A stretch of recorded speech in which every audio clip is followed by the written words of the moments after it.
ফরজ বা সুন্নাত যে কোনো 2 রাকাত নামাজের বৈঠকে বসার নিয়ম কি 4 রাকাত শেষ বৈঠকের নিয়মের মতোই? না, 2 রাকাত বসবেন পায়ের উপরে। যেমন ফজরের সালাত 2 রাকাত, তাই না? পায়ের উপরে বসবেন। 4 রাকাত এবং 3 রাকাত বিশিষ্ট সালাতে নিতম্বের উপরে বসে ডান পায়ের নিচ দিয়ে বাম পা বের করে দেবেন। মনে থাকবে?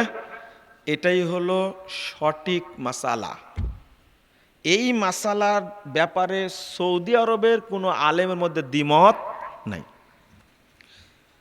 সালাম ফেরার পূর্বে আল্লাহুম্মা আজিরি মিনান নার দোয়া ইউনুস বাংলায় কি কোনো পড়া যাবে? আরবি না জানলে বাংলায় পড়তে পারেন নফল সালাতে, কিন্তু ফরজ সালাতে পড়াটা ঠিক হবে না, আপনি আরবিতেই পড়বেন।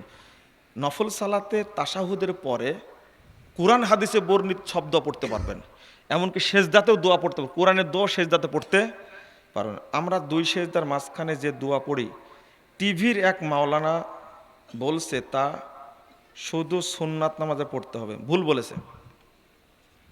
বলেছে। আল্লাহুম্মা গফিরলি ওয়ারহামনি ওয়াহদিনি ওয়াজবুরনি, এটা তো ফরজ সুন্নাত উভয়তে পড়বেন।